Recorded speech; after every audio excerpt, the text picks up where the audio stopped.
Statue of unity ખાતે આવેલ જંગલ સફારીમાં 2024ના નવા વર્ષમાં 3 નવા વિદેશી મહેમાનોનું આગમન થયું છે, જેમાં સફેદ સિંહ, જેગુઆર તથા ઉરાંગ ઉટાંગ હવે જંગલ સફારીમાં પ્રવાસીઓ માટે નવા મુકાતા આકર્ષણનું કેન્દ્ર બન્યા છે.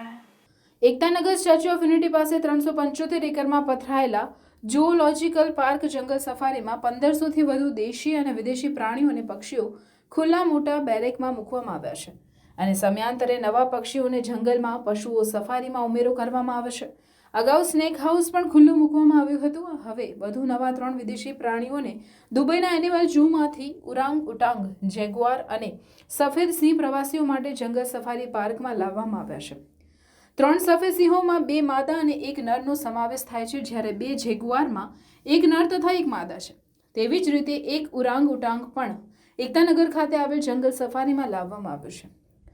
સફેદ સિંહ મુખ્યત્વે આફ્રિકાના ઉપસહારીય અને સવાના વિસ્તારોમાં જોવા મળે છે, જ્યાં ઘાસના મોટા મેદાનો અથવા ગાઢ ઝાડીઓ ધરાવતા જંગલમાં તેઓ રહે છે. સફેદ સિંહો પણ ઝુંડમાં રહે છે. તેમની સરેરાશ વય 14 થી 20 વર્ષની હોય છે. તેમનું વજન 150 થી 250 કિલો સુધીનું હોય છે અને લંબાઈ સરેરાશ 10 થી 12 ફૂટ હોય છે. જ્યારે જેગુઆર બિલાડી કુળનું પ્રાણી છે અને મુખ્યત્વે ઉત્તર તેમજ દક્ષિણી અમેરિકામાં જોવા મળે છે. જેગુઆર દેખાવમાં ભારતીય દીપડા જેવું લાગે છે, પરંતુ તેનું શરીર દીપડા કરતાં મોટું અને શક્તિશાળી હોય છે. જેગુઆરને પાણી પાસે રહેવું ગમે છે, તેથી જંગલ સફારી તંત્રે જેગુઆરના વાડામાં એક પાણીનું એક નાનકડું ઝરણું પણ બનાવ્યું છે.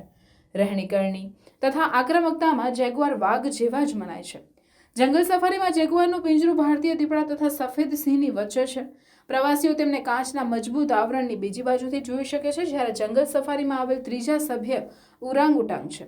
બાકી બંને શિકારી પ્રજાતિઓ સફેદ સિંહ તથા જેગુઆરથી અલગ પોતાના વાડામાં ધીંગામસ્તી કરતા નજરે ચડ્યા છે. ઉરાંગ ઉટાંગને જંગલ સફારીમાં શ્રેષ્ઠ વાતાવરણ પૂરું પાડવા માટે એક મોટો વિસ્તાર ખાસ ડિઝાઇન સાથે બનાવવામાં આવ્યો છે.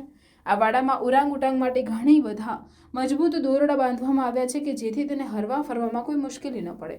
જંગલ સફારી ખાતે લાવવામાં આવેલ 3 પ્રજાતિઓના પ્રાણી વિલુપ્ત થતી પ્રજાતિઓ સાથે સંબંધ ધરાવે છે. એવામાં આ પ્રજાતિઓનું સંવર્ધન અને સંરક્ષણ ખૂબ જ જરૂરી છે.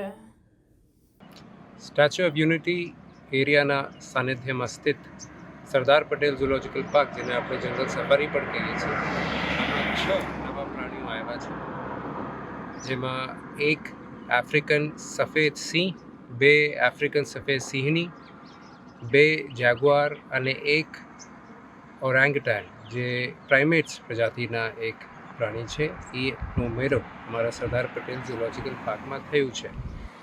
જે લોકો અગાઉ જંગલ સફારીના મજા માણીને ગયા છે, જેની વિઝિટ કરી છે, આ લોકોને ફરીથી આમંત્રિત કરું છું. અને જે હજી સુધી સ્ટેચ્યુ ઓફ યુનિટીની મુલાકાત નહીં લીધી અને જંગલ સફારીમાં નથી આવ્યા, એને વિશેષ હું આગ્રહ કરીને અહીંયા આમંત્રિત કરું છું કે આપ આવો અને જે જંગલ સફારી આપણા second most visited attraction statue of unity એરિયાની છે, અહીંયા આવો અને આની મુલાકાત લો. આભાર.